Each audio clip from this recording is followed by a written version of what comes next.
La jarra de té helado de durazno que mi nuera Valeria había preparado antes de irse seguía en el refrigerador, brillando bajo la luz como una promesa de refresco en esta tarde calurosa.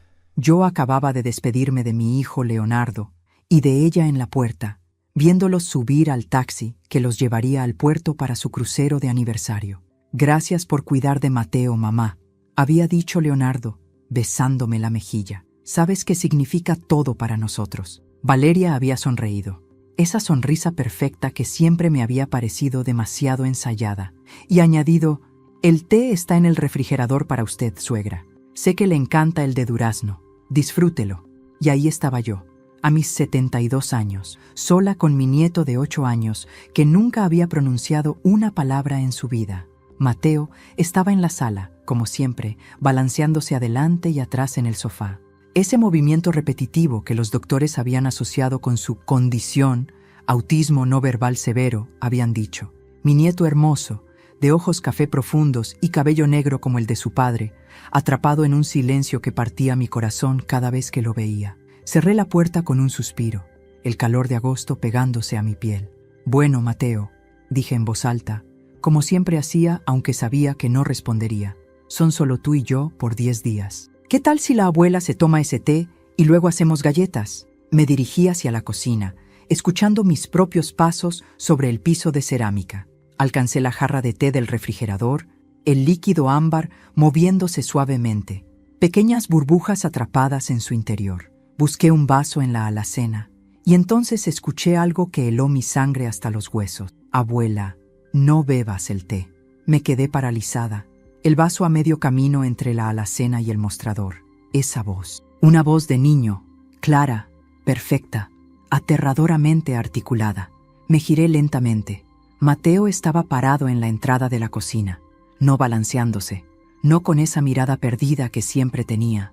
Estaba completamente quieto, mirándome directamente a los ojos con una intensidad que nunca había visto en él. Antes de seguir con esta historia, quiero invitarte a algo importante. Si este relato te está atrapando, suscríbete al canal y deja tu like. Eso me muestra que valoras este contenido. Y cuéntame en los comentarios desde qué ciudad nos estás acompañando hoy.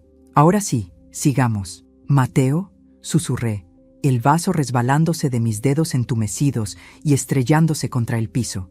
Los fragmentos de vidrio explotaron en todas direcciones, pero ninguno de los dos nos movimos. «No bebas el té que mamá preparó para ti», repitió, y esta vez dio un paso hacia mí.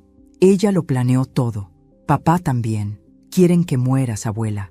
Y luego dirán que fue tu corazón, como casi pasó hace 2 años. Mi corazón, ese órgano traicionero que había sufrido un infarto leve hace 2 años durante una cena familiar, latía ahora con tanta fuerza que pensé que se saldría de mi pecho. Las rodillas me temblaron y tuve que apoyarme contra el mostrador. Tú puedes hablar», fue lo único que logré articular, mi cerebro incapaz de procesar lo que estaba sucediendo. «Siempre he podido hablar, abuela», dijo Mateo, y por primera vez en 8 años vi lágrimas rodando por sus mejillas. «Pero mamá dijo que si alguna vez hablaba, si le contaba a alguien lo que sé, mataría a papá, y luego te mataría a ti. Me obligó a fingir, me obligó a ser mudo, me obligó a...».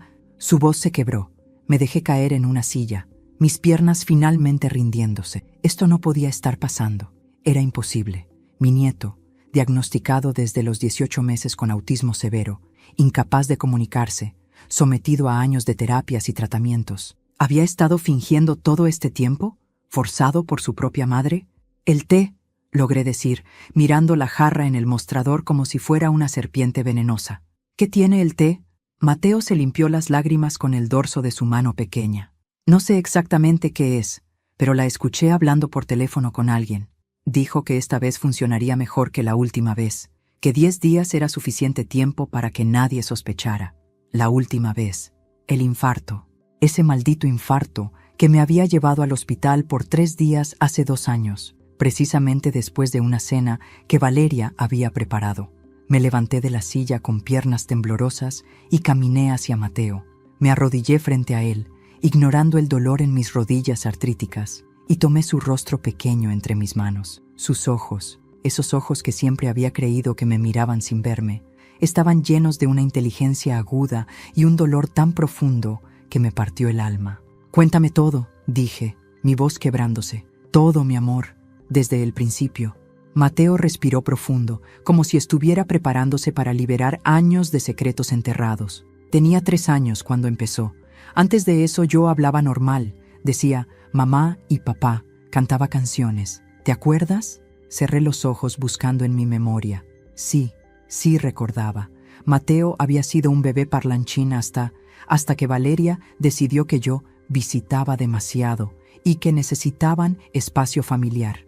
Me habían alejado durante casi 6 meses cuando Mateo tenía 3 años, y cuando finalmente me permitieron volver, mi nieto ya no hablaba. «Recuerdo», susurré. «Mamá me llevó a un doctor, pero no era un doctor de verdad. Era un amigo suyo. Me hicieron pruebas raras, me pusieron en cuartos extraños, y después mamá me dijo que tenía que dejar de hablar, que si hablaba, algo malo me pasaría a mí y a ti». «¿Por qué?». La pregunta salió como un gemido. «¿Por qué te haría eso?». «Por el dinero», dijo Mateo con una madurez aterradora para sus 8 años. La escuché hablar muchas veces. «Tú eres rica, abuela. Tienes la casa grande que el abuelo te dejó y el dinero de cuando vendieron la fábrica. Papá hereda todo cuando tú mueras y mamá lo controla a él». La verdad de sus palabras me golpeó como un mazo. Mi esposo Ramón había muerto hace 15 años, dejándome la casa familiar, una propiedad histórica en el centro de la ciudad que valía millones, y su parte de la fábrica textil que habíamos vendido años atrás. Leonardo era mi único hijo, mi único heredero. ¿Pero qué tiene que ver tu silencio con eso? Si yo soy normal, papá tiene que trabajar más, gastar menos tiempo en casa, pero si soy especial, hizo comillas con sus deditos, mamá puede quedarse en casa cuidándome. Papá trabaja turnos dobles para pagar mis terapias, y ella hace lo que quiere. ¿Qué hace?, pregunté, aunque parte de mí no quería saber la respuesta. Mateo bajó la mirada. «Se ve con un hombre. Se llama Ricardo. Viene a la casa cuando papá trabaja. Yo los escucho. Hablan de ti, de cuándo vas a morir, de cómo van a gastar el dinero después». Sentí bilis subiendo por mi garganta. Mi nuera, la mujer que mi hijo adoraba, en quien confiaba, con quien había construido una familia, no solo lo estaba engañando, sino planeando mi asesinato, y había convertido a mi nieto en un prisionero silencioso para facilitar sus planes. ¿Tu padre sabe algo de esto? Necesitaba saber. Necesitaba creer que mi hijo, mi Leonardo, no era parte de esta monstruosidad. Mateo dudó. «No sé. A veces creo que sí. Otras veces creo que es tan tonto que no ve nada. Pero abuela...». Su voz se quebró. «Él tampoco me defiende cuando mamá me castiga por portarme mal. Me encierra en mi cuarto sin comer. Me grita. Una vez me pegó porque accidentalmente dije «ouch» cuando me caí. Las lágrimas corrían libremente por mi rostro ahora. 8 años. 8 años de este niño viviendo en un infierno silencioso, atrapado en una mentira elaborada, amenazado, abusado, usado como peón en un juego macabro. «¿Por qué me lo cuentas ahora?», pregunté. «¿Por qué arriesgarte? Porque esta vez van a matarte de verdad», dijo Mateo, su voz firme a pesar de las lágrimas. «Los escuché planear todo. Van al crucero para tener coartada. 10 días lejos. Tú bebes el té, te enfermas, tienes otro infarto, y nadie sospecha porque ya pasó antes. Y yo...». Su voz se quebró completamente. «Yo no voy a dejar que te maten, abuela. Eres la única persona que me quiere de verdad». Lo abracé con tanta fuerza que probablemente le hice daño, pero él se aferró a mí igual, sus pequeños brazos rodeando mi cuello, sollozando contra mi hombro todo el terror y el dolor de 8 años de silencio forzado. «No van a salirse con la suya», le susurré al oído, sintiendo cómo algo dentro de mí se transformaba. La abuela dulce y complaciente que había sido estaba muriendo, reemplazada por algo más duro, más peligroso, una leona protegiendo a su cachorro. «Te lo prometo, mi amor, no van a salirse con la suya». Nos quedamos así, abrazados en medio de la cocina, rodeados de vidrios rotos y té envenenado, mientras afuera el sol de agosto brillaba indiferente a la guerra que acababa de comenzar.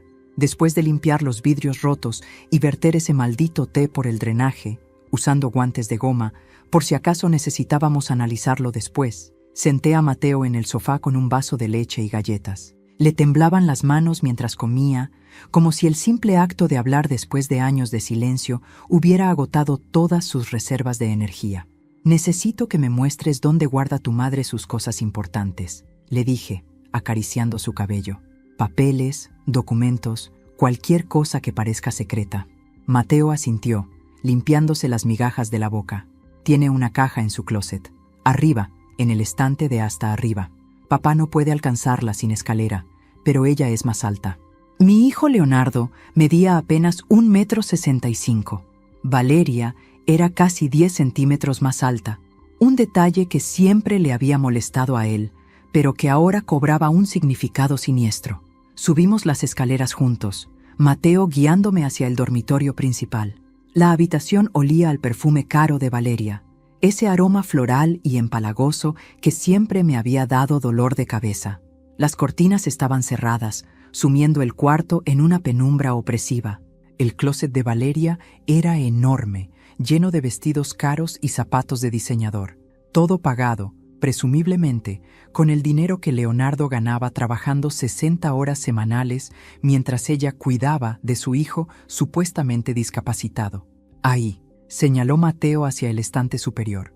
Arrastré una silla del escritorio, ignorando las protestas de mi espalda. No era tan alta como Valeria, pero con la silla podía alcanzar. Mis dedos tocaron una caja de metal frío, escondida detrás de suéteres doblados. La bajé con cuidado y la abrí en la cama. Lo que encontré dentro me quitó el aliento.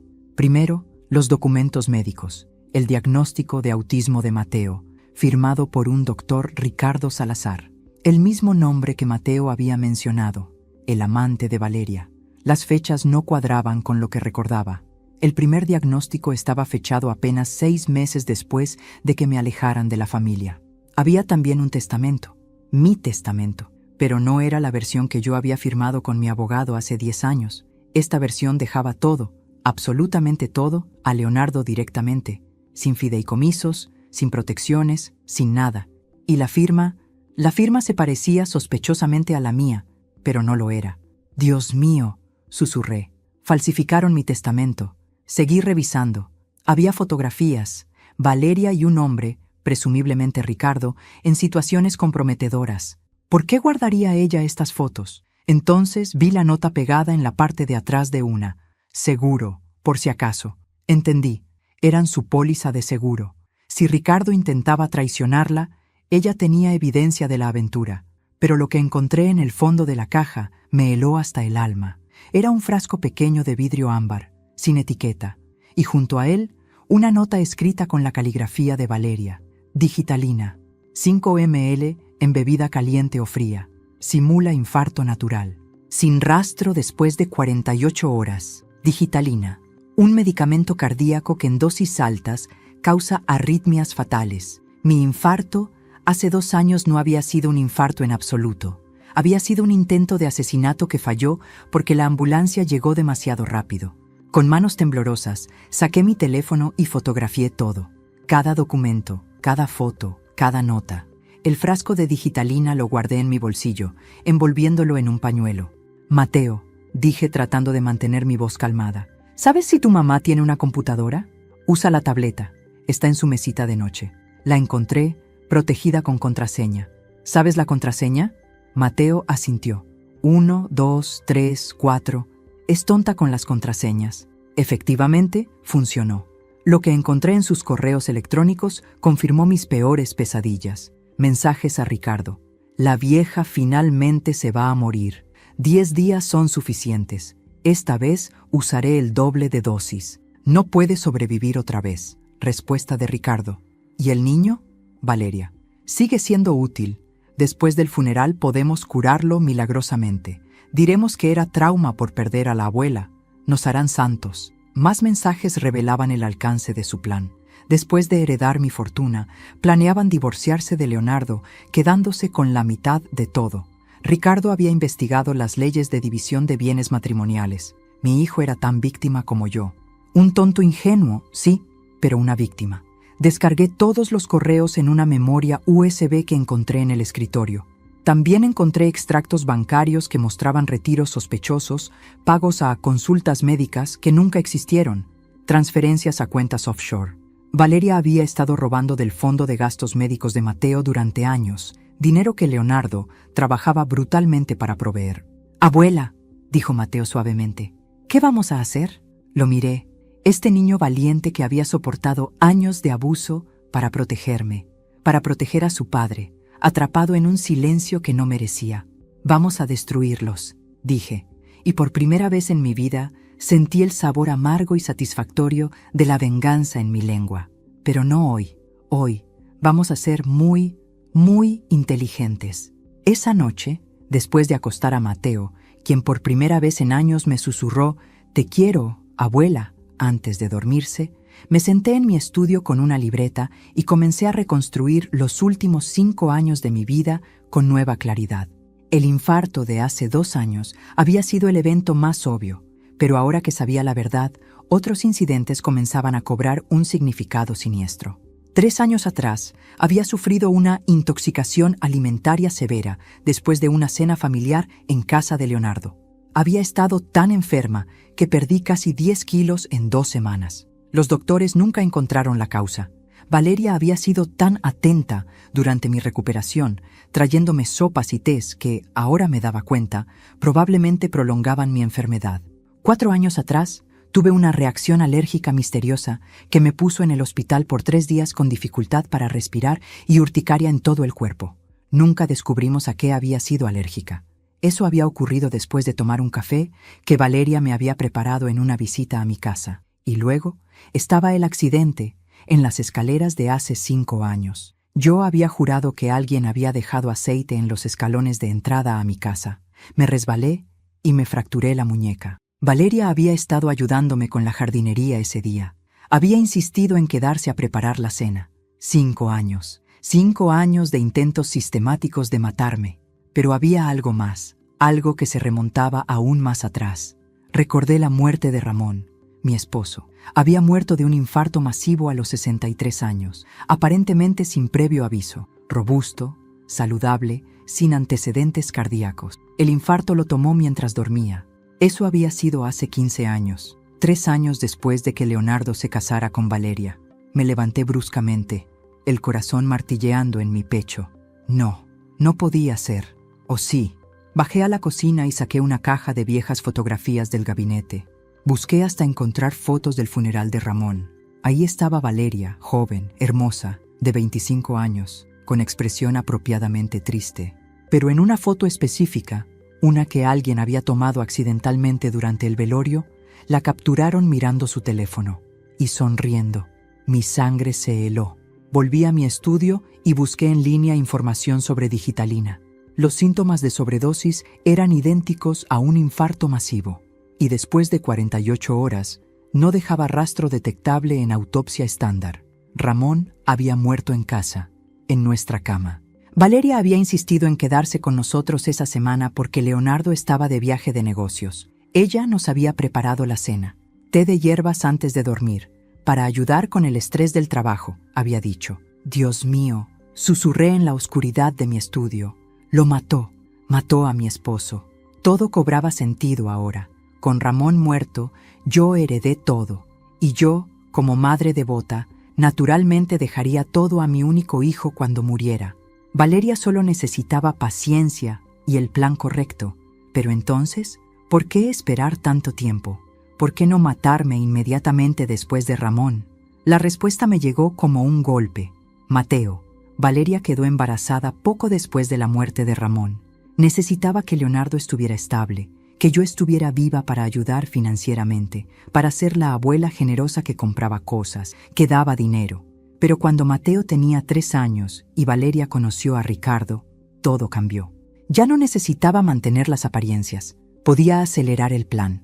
Revisé mis propios registros financieros. Durante los últimos 5 años había prestado a Leonardo más de $200,000 para gastos médicos de Mateo, dinero que nunca me había devuelto porque, según él, las terapias eran muy caras, terapias falsas, doctores falsos, un diagnóstico fabricado. También encontré algo más en mis archivos, el seguro de vida que había tomado hace 10 años, con Leonardo como beneficiario. $2 millones que se pagarían inmediatamente al morir. Valeria no solo estaba esperando mi herencia, estaba esperando un pago de seguro instantáneo. Pasé el resto de la noche documentando todo: fechas, eventos, gastos médicos sospechosos, visitas de Valeria que coincidían con mis enfermedades. Cada pieza del rompecabezas encajaba perfectamente en un patrón de asesinato premeditado y sistemático.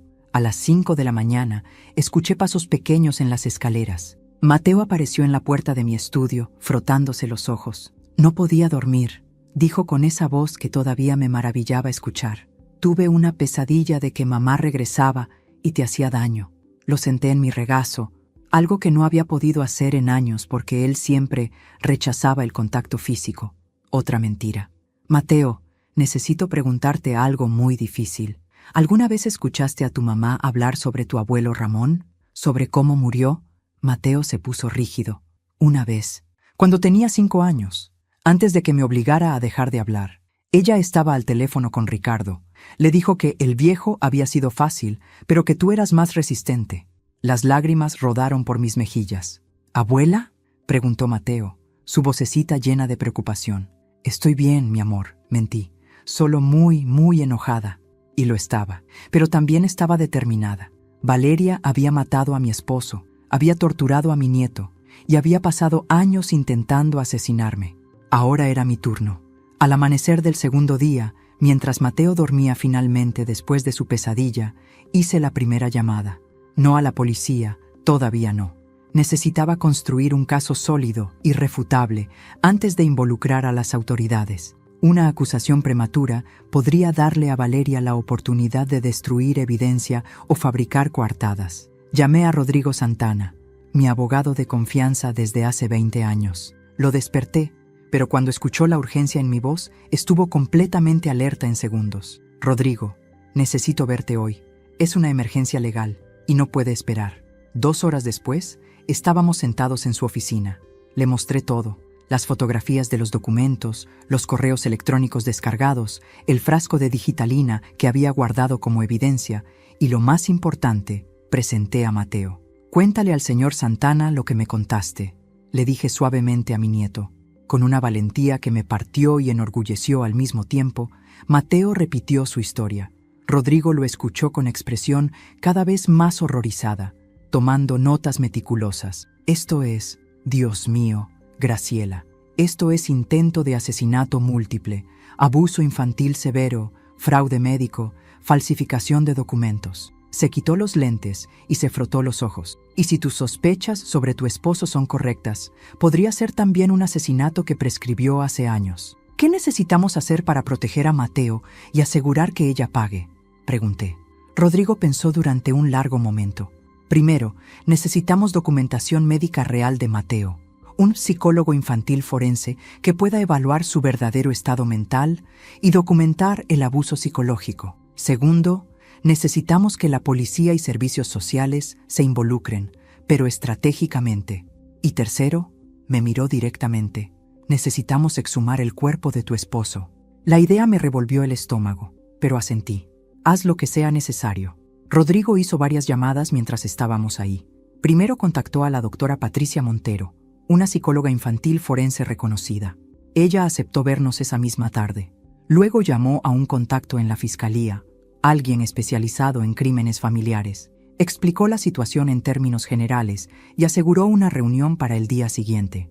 «También voy a contactar al laboratorio forense», dijo Rodrigo.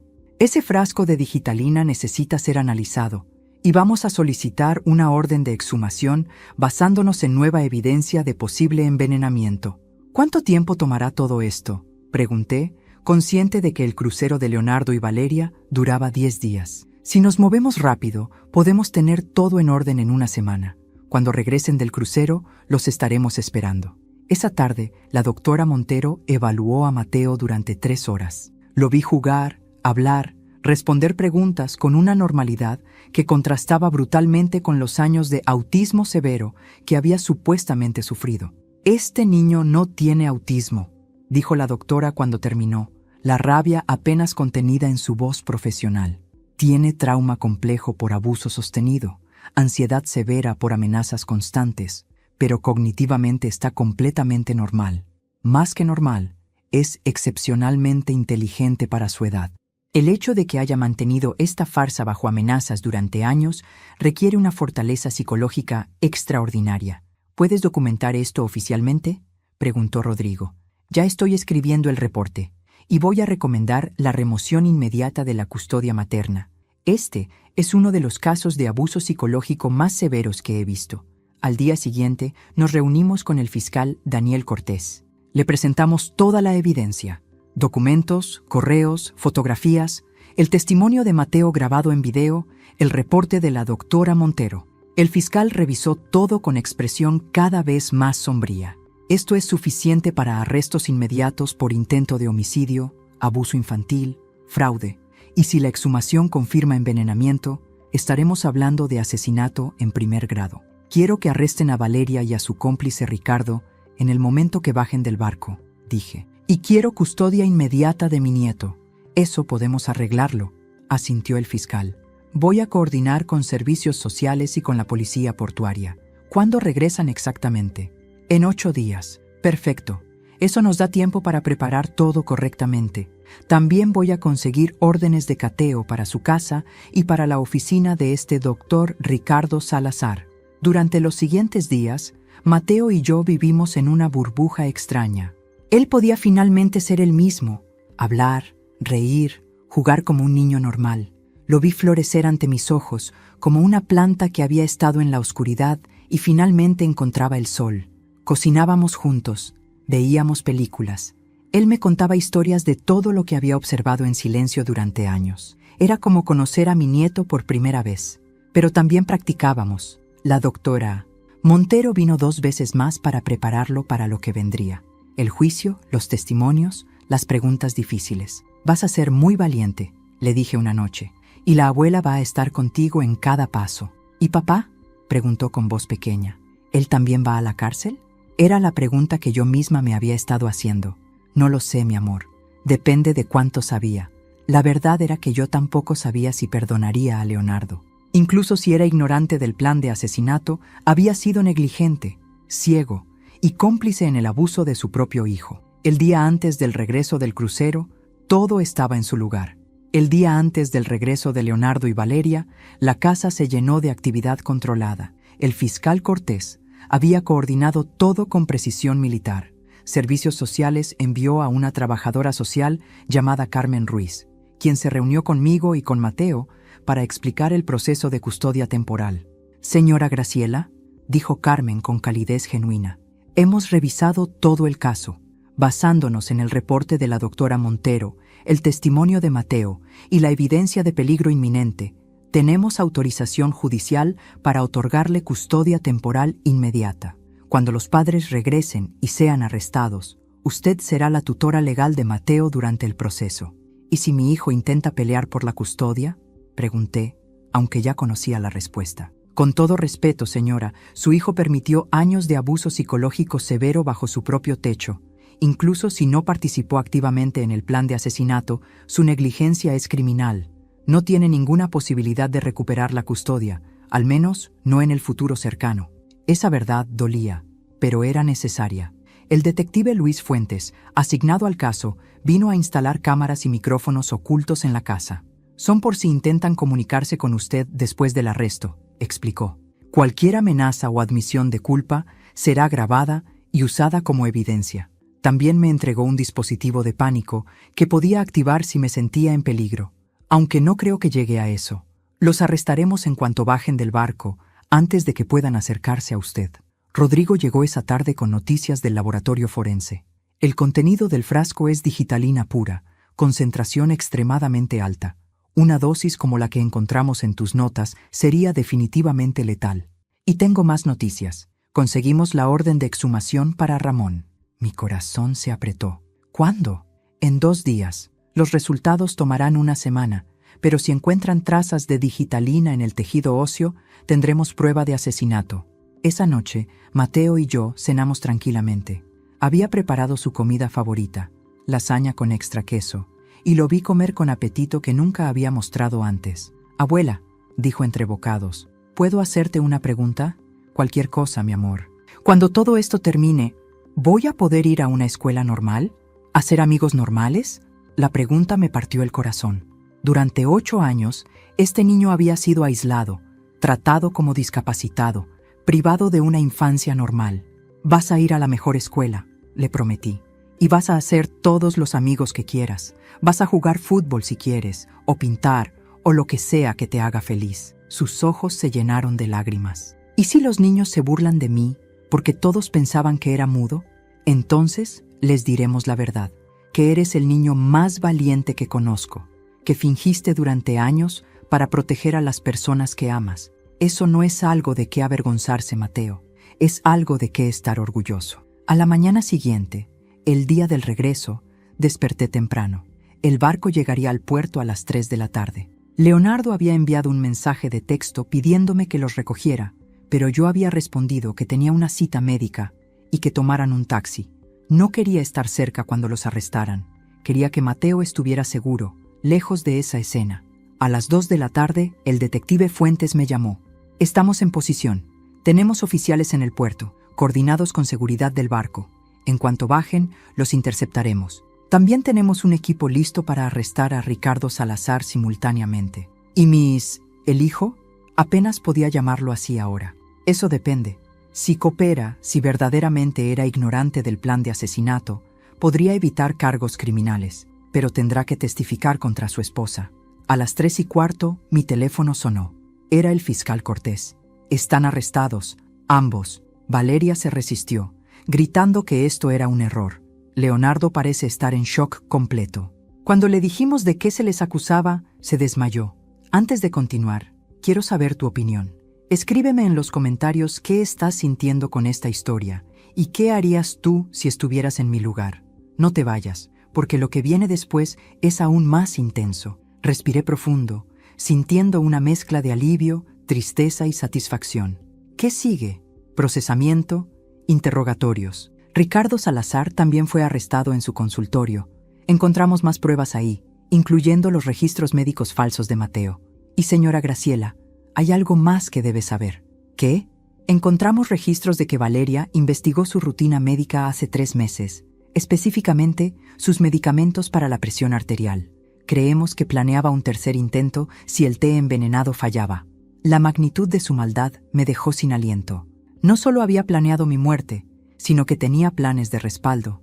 Gracias por decírmelo, logré decir. Una cosa más. Leonardo está pidiendo hablar con usted. Dice que no sabía nada, que necesita explicarse. Pensé en mi hijo, el niño que había criado, el hombre en quien se había convertido. Débil, ciego, negligente, pero malvado. Eso aún no lo sabía. Dígale que tal vez, respondí. Cuando esté lista. Colgué y encontré a Mateo en la sala, mirando por la ventana. ¿Ya pasó?, preguntó sin voltear. Ya pasó, mi amor. Estás a salvo. Se dio la vuelta y corrió hacia mí, abrazándome con fuerza. Y por primera vez en 8 años, mi nieto lloró libremente, sin miedo, sin tener que esconder nada. 3 días después del arresto, el detective Fuentes me llamó con una solicitud inusual. Valeria quiere verla. Dice que tiene algo importante que decirle. No está obligada a aceptar, pero pensé que debía saberlo. Cada célula de mi cuerpo gritaba que me negara. ¿Por qué daría a esa mujer la satisfacción de verme? Pero otra parte de mí, la parte que había pasado años siendo envenenada, manipulada, viendo a mi nieto sufrir, necesitaba mirarla a los ojos y escuchar lo que tenía que decir. Acepto, dije finalmente, pero quiero que Rodrigo esté presente. La sala de interrogatorios de la cárcel municipal era fría y estéril, iluminada por luces fluorescentes que le daban a todo un tono grisáceo. Valeria estaba sentada del otro lado de una mesa de metal, esposada, vestida con el uniforme naranja de los presos. Sin maquillaje, sin su ropa cara, sin su sonrisa perfecta, se veía exactamente como lo que era, una criminal. Me senté frente a ella, con Rodrigo a mi lado y el detective Fuentes en la esquina. Un guardia permanecía junto a la puerta. Valeria me miró con ojos que ya no mostraban la deferencia fingida de antes. Ahora había solo odio puro. «Viniste», dijo, su voz cargada de veneno. La perfecta Graciela, siempre tan superior, siempre controlando todo. «Me dijeron que tenías algo importante que decir», respondí con voz helada. «Di lo que tengas que decir o me voy». Ella se rió, un sonido áspero y desagradable. ¿Quieres saber por qué lo hice? ¿Por qué maté a tu esposo? ¿Por qué intenté matarte a ti? El aire abandonó mis pulmones, así que era verdad. Ramón, mi Ramón, porque se lo merecían, continuó, inclinándose hacia adelante. Tu esposo era un viejo controlador que trataba a Leonardo como basura, siempre criticándolo, siempre diciéndole que no era suficiente. Y tú eras igual, con tu dinero y tu casa grande y tu aire de superioridad. Leonardo nunca sería libre mientras ustedes vivieran. ¿Leonardo sabía? La pregunta salió como un susurro. ¿Leonardo? Ella casi escupió el nombre. Leonardo es un idiota inútil. No sabía nada, ni sobre tu esposo, ni sobre los intentos contigo, ni sobre Ricardo. Era perfecto, débil, manipulable, estúpido. ¿Y Mateo? Mi voz se quebró. ¿Por qué torturar a tu propio hijo? Por primera vez, algo parecido a emoción cruzó su rostro. Mateo era necesario. El niño perfecto discapacitado me daba la excusa perfecta para quedarme en casa, para controlar las finanzas, para tener libertad. Ricardo sugirió el diagnóstico falso. Fue brillante. Lo encerraste en un silencio forzado durante 8 años, dije, sintiendo la rabia hirviendo en mi interior. Le robaste su infancia. Le robaste su voz. Él sobrevivió, dijo Valeria con indiferencia, y habría valido la pena cuando finalmente tuviéramos todo tu dinero. Pero no funcionó, dije, permitiéndome una pequeña sonrisa. Mi nieto fue más valiente que tú, más inteligente que tú. Te derrotó. Por primera vez, vi algo quebrarse en su fachada. Furia, sí, pero también algo más, la comprensión de que había perdido absolutamente todo. Todavía puedo hacerte daño, siseó. Puedo destruir a Leonardo en el juicio. Puedo decir que él sabía todo, que me ayudó a matar a tu esposo. Podrías, intervino Rodrigo calmadamente, pero ya firmaste una confesión completa a cambio de evitar la pena de muerte. Si intentas cambiar tu historia ahora, ese trato desaparece. Y créeme, con asesinato premeditado de Ramón confirmado por la exhumación y múltiples intentos contra Graciela, calificas perfectamente para pena capital. Valeria palideció. La exhumación. Los resultados habían llegado ayer.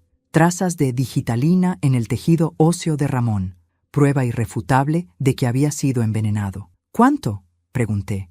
¿Cuánto tiempo vas a estar en prisión? 25 años a cadena perpetua, respondió el detective Fuentes, dependiendo del juez, sin posibilidad de libertad condicional por al menos 20 años. Valeria tenía 38 años. Cuando saliera, si es que salía, sería una anciana. ¿Y Ricardo? 15 a 20 años como cómplice. Falsificación de documentos médicos, conspiración para cometer asesinato, fraude médico. Me levanté, lista para irme. Pero Valeria habló una última vez. Leonardo nunca te perdonará por esto. Te odiará por destruir su matrimonio, por quitarle a su hijo. Me detuve en la puerta y la miré por última vez. Leonardo puede odiarme si quiere, pero Mateo está vivo, está seguro, y finalmente puede ser el niño que siempre debió ser. Eso es lo único que importa. Eres una vieja amargada que no puede soportar que su hijo tenga su propia vida. Suficiente, dijo el guardia, empezando a escoltarla fuera. Vas a morir sola, gritó Valeria mientras la sacaban. Sola y miserable. Las puertas se cerraron detrás de ella, silenciando sus gritos. Rodrigo puso una mano en mi hombro. ¿Estás bien? Sí, dije. Y era verdad. Estoy bien, porque había ganado. Mateo estaba a salvo. La verdad había salido a la luz. Y Valeria pasaría décadas pagando por lo que había hecho. Justicia. Finalmente, justicia. 2 semanas después de la confrontación en la cárcel, finalmente accedí a ver a Leonardo. La reunión fue en la oficina de Rodrigo, terreno neutral donde ambos podíamos hablar sin las paredes de una celda entre nosotros. Leonardo había sido liberado bajo fianza después de que su interrogatorio y una prueba de polígrafo confirmaran que genuinamente no sabía nada sobre los planes de Valeria. Mi hijo entró a la oficina luciendo como si hubiera envejecido 20 años en 2 semanas. Tenía ojeras profundas, había perdido peso y su postura era la de un hombre completamente derrotado. Cuando nuestras miradas se encontraron, comenzó a llorar. «Mamá», susurró, y en esa palabra escuché todo el peso de su culpa, su vergüenza, su dolor. Me quedé sentada, sin moverme hacia él. No podía, todavía no. «Siéntate, Leonardo», dije con voz neutral. Él se desplomó en la silla frente a mí, secándose las lágrimas con manos temblorosas. Mamá, yo no sabía, te juro por Dios que no sabía nada. Sobre papá, sobre los intentos contra ti, sobre Mateo, nada. Lo sé, dije. Los interrogatorios lo confirmaron. No eres un asesino, Leonardo, pero eres algo peor. Fuiste un cobarde negligente que permitió que su esposa torturara a su propio hijo durante 8 años. Él sollozó abiertamente. No me di cuenta. Dios, mamá, ¿cómo pude no darme cuenta?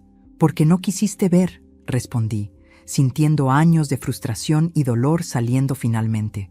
Porque era más fácil creer que Mateo era autista que cuestionar a tu esposa. Porque trabajaba 60 horas a la semana y venías a casa demasiado cansado para notar que tu hijo te tenía miedo. Pensé que solo era su condición, protestó débilmente. Los doctores dijeron, los doctores eran fraude. Y si hubieras pasado 5 minutos realmente observando a tu hijo, lo habrías sabido. Pero no lo hiciste. Dejaste que Valeria controlara todo mientras tú te escondías en el trabajo. Leonardo enterró su rostro en sus manos. ¿Qué puedo hacer? ¿Cómo puedo arreglar esto? No puedes, dije con firmeza. No puedes devolver a Mateo los 8 años que le robaron. No puedes borrar el trauma. No puedes deshacer el daño. ¿Me odias?, preguntó con voz rota. Pensé en la pregunta. ¿Lo odiaba? Parte de mí quería odiarlo, pero cuando lo miraba todavía veía al niño que había criado, al hijo que había perdido en algún punto del camino cuando se casó con la mujer equivocada. No te odio, dije finalmente, pero tampoco confío en ti. No ahora, quizás nunca más. ¿Y Mateo? Sus ojos suplicaban. ¿Puedo verlo? Eso depende de Mateo, no de mí. Él tiene miedo de ti, Leonardo. Miedo de lo que dirás, de cómo reaccionarás. Necesita tiempo. ¿Cuánto tiempo? El que necesite. Podría ser semanas, podría ser años. Tendrás que ganarte su confianza desde cero. Rodrigo intervino entonces. También hay cuestiones legales que discutir. Graciela ha solicitado custodia permanente de Mateo. Dadas las circunstancias, creemos que es lo mejor para el niño. ¿Me vas a quitar a mi hijo? La voz de Leonardo subió de tono. No te lo estoy quitando, dije con calma. Estoy protegiendo a mi nieto de más daño. Cuando demuestres que puedes ser un padre responsable, cuando hagas terapia y realmente entiendas la magnitud de lo que pasó, entonces podemos hablar de visitas supervisadas. Esto es injusto, protestó. Yo soy su padre, y durante 8 años fallaste en ese rol, dije sin inflexión. Las consecuencias de eso no son negociables. Leonardo se derrumbó nuevamente, llorando con desesperación que podría haber movido mi corazón hace un mes. Pero ahora, después de todo lo que había descubierto, solo sentía una tristeza distante. Necesito que entiendas algo, dije cuando sus sollozos disminuyeron. Valeria mató a tu padre, lo envenenó en su propia cama. Y durante 15 años, viviste feliz con su asesina. No lo sabía, gimió, pero ahora lo sabes, y tienes que vivir con eso. Así como yo tengo que vivir sabiendo que mi esposo fue asesinado y que pasé 15 años sin justicia para él. Lo siento tanto, mamá, por todo. Yo también, dije, levantándome. Pero las disculpas no son suficientes. Los hechos son lo que cuentan ahora. Ve a terapia, Leonardo. Trabaja en ti mismo. Y quizás algún día puedas tener una relación con tu hijo otra vez, pero será en los términos de él, no en los tuyos. Lo dejé ahí, llorando en la oficina de Rodrigo. No miré atrás. Los meses siguientes fueron de sanación y transformación. La custodia permanente de Mateo fue aprobada sin oposición. Leonardo, aconsejado por su propio abogado, no peleó. Sabía que no tenía ninguna posibilidad. Mateo comenzó terapia con la doctora Montero 2 veces por semana. Verlo florecer fue como ver una flor que había estado comprimida bajo una roca, finalmente abrirse al sol. Comenzó la escuela, una escuela privada pequeña, donde el director conocía toda su historia y se aseguró de que los maestros lo apoyaran. Al principio, Mateo tenía miedo de hablar en clase. 8 años de silencio forzado no se borraban fácilmente, pero con paciencia y apoyo comenzó a participar. Primero en voz baja, luego más confiadamente. A finales del primer trimestre, había hecho 3 buenos amigos y estaba en el equipo de fútbol de la escuela. Lo vi jugar su primer partido y lloré de alegría. Mi nieto, corriendo libremente, gritando instrucciones a sus compañeros, riendo cuando marcó su primer gol. Este era el niño que siempre debió ser. Leonardo pidió visitas después de 3 meses. Mateo, después de mucha terapia y discusión, accedió a verlo. La primera visita fue tensa, silenciosa, incómoda. Leonardo lloró y se disculpó repetidamente. Mateo lo escuchó con expresión cerrada. «No sé si puedo perdonarte, papá», dijo finalmente mi nieto. «Dejaste que mamá me lastimara. Me viste llorar y nunca preguntaste por qué». «Lo sé», dijo Leonardo, su voz quebrándose. «Y voy a pasar el resto de mi vida tratando de compensarlo». «No quiero que lo compenses», respondió Mateo con una madurez que me partió el corazón. «Solo quiero que seas honesto y que nunca más dejes que nadie me lastime». Las visitas continuaron, siempre supervisadas, siempre en mi casa. Lentamente, muy lentamente, Leonardo y Mateo comenzaron a reconstruir algo parecido a una relación. No era lo que había sido, probablemente nunca lo sería, pero era algo. El juicio de Valeria fue rápido. Con su confesión completa y la evidencia abrumadora, no tuvo defensa. Fue sentenciada a cadena perpetua sin posibilidad de libertad condicional. Ricardo Salazar recibió 20 años. El juez, al pronunciar la sentencia, los llamó 2 de los criminales más depravados que había visto en su carrera. Cuando salí de la corte ese día, sentí como si un peso de 1000 kilos se hubiera levantado de mis hombros. Justicia. Finalmente, después de 15 años, Ramón tenía justicia y Mateo tenía futuro. En la noche del primer aniversario de aquel día terrible, cuando Mateo me susurró su advertencia, hicimos una pequeña celebración, solo nosotros 2, en la casa que ahora era oficialmente nuestro hogar compartido. «Abuela», dijo Mateo mientras compartíamos pastel de chocolate, «¿puedo preguntarte algo?» «Siempre, mi amor. ¿Estás feliz? Sé que todo esto fue difícil. Sé que perdiste mucho». Pensé en su pregunta. Había perdido a mi esposo hace años a manos de una asesina. Había perdido la imagen que tenía de mi hijo, el hombre que pensé que había criado. Había perdido años de paz pensando que estaba segura, cuando en realidad estaba siendo envenenada sistemáticamente. Pero también había ganado algo invaluable, la verdad, y la oportunidad de salvar a mi nieto. «Sí», dije honestamente, «soy feliz, porque tú estás aquí, seguro, y puedes ser quien realmente eres. Eso vale más que cualquier cosa que haya perdido». Mateo sonrió, esa sonrisa brillante que ahora mostraba libremente, y me abrazó. «Te quiero, abuela. Yo también te quiero, mi valiente niño».